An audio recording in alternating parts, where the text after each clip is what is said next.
everybody, this is Jen from Cookies Cupcakes and Cardio.com. We have another Christmas video for you today. Today I'm going to be showing you how to make this surprise inside vertical stripe inside your cake. So it's got a lot of steps to it, but it's pretty simple. It looks a little bit tricky, but I'm going to talk you through it and show you how to do it. So let's get started. So the ingredients to make the cake, we're going to need 8 eggs. We're going to be using 2 cups of all-purpose flour, 2 cups of granulated sugar, and we have a half a cup of milk, 2 teaspoons of lemon juice, 2 teaspoons of baking powder, 1 teaspoon of salt, and then we're going to be using these like little peppermint candies, some red and green gumdrops, and then you're going to need about between 4 to 6 cups of whipping cream. Oh, and I've got some gel paste down here too, red and green for the seasonal colors. And then what you're also going to need to have prepared ahead of time is an 8-inch cake, and I'm going to use a white vanilla cake. So I have my stand mixer fitted with my whisk attachment, and I'm going to put my eggs into this, and then I'm going to whisk it on high until it's nice and light and quite fluffy. And while they're whisking, I'm going to heat my milk up, probably be for about 1.5 minutes or 2 minutes until the milk is really hot. So I'm going to put the mixer on, slowly add the lemon juice, and heat up the milk.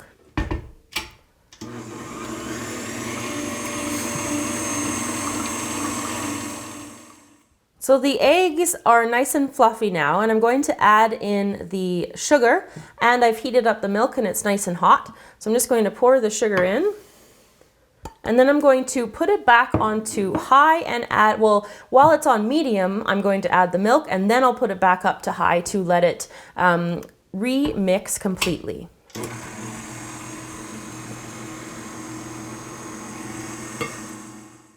Now, because I'm using this for a Christmas cake, I'm going to be making my batter green. So I'm just taking my Americolor gel and I'm just squeezing it a little bit into there to make it a nice Christmas green. But if you're doing it for another type of party or another season, obviously you can change the color up, or you can also just leave it like it is without any color. So I'm going to mix that all in, and then I'll show you the next step. My green batter is here, and I've left it in the stand because it's a little bit easier to do the next step with it locked in place. And what I've got in my silver bowl here is the flour, and I'm putting in the baking powder and the salt. And then using a whisk, I'm just going to whisk it around to mix it in. And then I'm going to just kind of eyeball about 1/3 of the flour mixture, and I'm going to put it into the green mixture here. And then using a spatula, I'm just going to fold it. So I'm just going from down the side, underneath, and then bringing it back up. So this is gradually going to thicken our cake batter here. So I'm just going to make sure I get each of the 3rd portions all mixed in together. And when you're doing it, you'll find that while you're stirring, you'll find some of the flour pieces come up to the top, and they'll break up, and you'll just keep folding them back in and mix them all together. So you want to do this in the 3 different parts, and once I've got all the flour mixed in, we're going to put them onto our trays. So I have 2 jelly roll pans here in front of me, and they're lined with wax paper, and I've also sprayed them with non-stick spray. Now the batter that we just made is enough for a double batch, which is why I have the 2 pans. If you don't want to have as big of a cake roll as what we're going to make, half all those ingredients that I just told you about, and then you can do 1 pan instead of 2.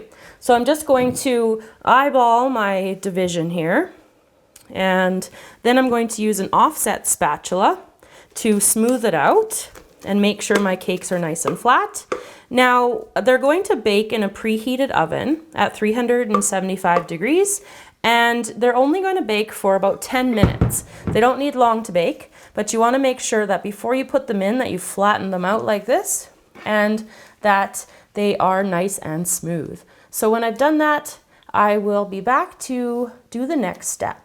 So I have the whipping cream in the stand mixer with the whisk attachment again, and I'm going to whip my cream up. If you want to add a little bit of icing sugar or granulated sugar, you can to sweeten it up a bit, but since the cake's probably going to be sweet, I'm just going to not put any of that in, but I am going to put in red once I get it nice and thick. So I'm going to start that mixing now. So my whipping cream is nice and thick now, and this is the point where you would add the sugar if you want to add the sugar. And I'm just going to squeeze some of my coloring in here. It will come out of my little bottle, there we go. And I'm going to mix that up until it's the shade of red that I want. If I want it to be darker red, I'll just add more coloring, and then it will be ready to put onto the cake roll.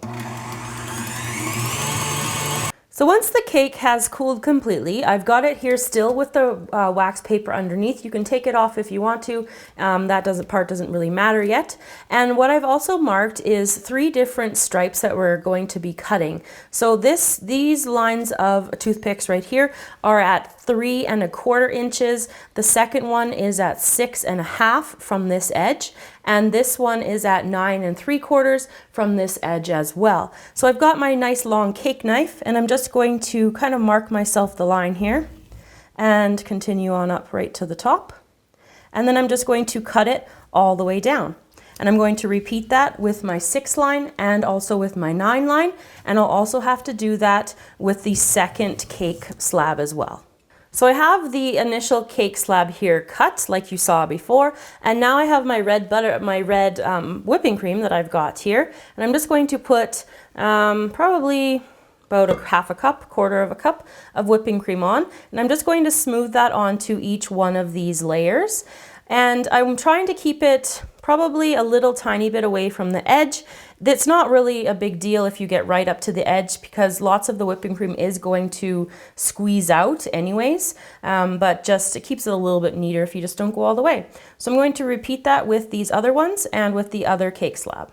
To make an 8-inch round cake roll, I'm going to be using 4 of these individual strips. Now that means that there's going to be 2 extra ones, which you can use in case of breakage, or you could also use in case you want to put a little bit extra, or you can even use them to wrap them around to make a larger cake base. So what we do is, this is the fun part where we get to start rolling everything. So we just start at the base of one of the cake strips here, and we just start rolling. So we're going to roll this all the way up, and your cake should be nice and light, and it will just roll with you like this until you get all the way to the end. And then you're going to pick it up, and then you're going to line up that end that you just left with and at the start of the next one, and just keep rolling that like that. So I've just repositioned things here so you can see how I'm going to keep rolling. So I've got the 2 strips here in the roll up here, and I'm just going to keep going around here with this next one, the 3rd one. And then the 4th one, it gets a little bit trickier just because it hardly is going to go around it much. It's kind of equal to the size of the actual cake. So there's not much rolling at the end. So just like that, we're going to roll that up. Now you want to wrap this pretty tightly in saran wrap, and then you're going to put it into the freezer in order for it to freeze solid, because while you want to get the next stuff ready, you want this to be solid so it doesn't pop open on you when you start to decorate. Now we're going to assemble the cake. So here I have my 8-inch round, and I've cut it in half. So I've got 2 thin slices. And on top of that, I am going to put some white buttercream. Now, if you wanted to stick with the whipping cream, feel free to do that. I like the buttercream instead, just because it's a bit more of a cement, I guess you could say, for the cake. So I've got my little layer here. And now I'm going to take my cake roll and put my cake roll right on top of there, like that. And I think she's on there. And then I'm going to cover this part here with the buttercream. And then I'm going to put the other white or vanilla piece on top of this. So now that we have the cake assembled, what we're going to do is cover the whole entire thing in a thin layer of white buttercream. So to finish off icing the cake, what I have here is my piping bag fitted with a 104 tip. Now we're going to do the striping effect with the gel paste, and I'm going to put 1 single stripe in on top of where the narrow part of the tip is there. So I'm just going to dip my paintbrush that I just used for this kind of thing into the gel paste, and then I'm just going to, from the narrow point of the tip, just stripe the bag like that, and then I'll fill it up with my white buttercream and repeat with the red one. So I have my 2 bags of icing ready to go and my cake is prepped. So what I'm going to do is line up the fat part of the 104 tip, and that's going to be against the bottom of the cake and along the side. And then I just squeeze in a ribbon back and forth, zigzag motion, and you'll see that color start to pop out. So I'm going to alternate between the green stripe and a red stripe, and I'm going to go all the way around the cake. So I finished my ribbons all the way around the sides, and now I'm just going to start decorating the top, and I'm just going to alternate from a red gumdrop to a little peppermint and then to a green gumdrop, and I'm just going to do that all the way around the top of the cake. So I'm going to slice into the cake too, so when I come back you'll be able to see what it looks like on the inside. So there you go, everybody. You can see inside the surprise vertical stripes in this cake. I hope you enjoyed learning how to make this really cool Christmas cake idea. If you liked it and you want to check out more Christmas ideas, make sure you watch our Christmas playlist. We've got lots of other ideas from there from years past that we've done for you. So thanks for watching. Remember to subscribe to the channel, and I will see you all again next time.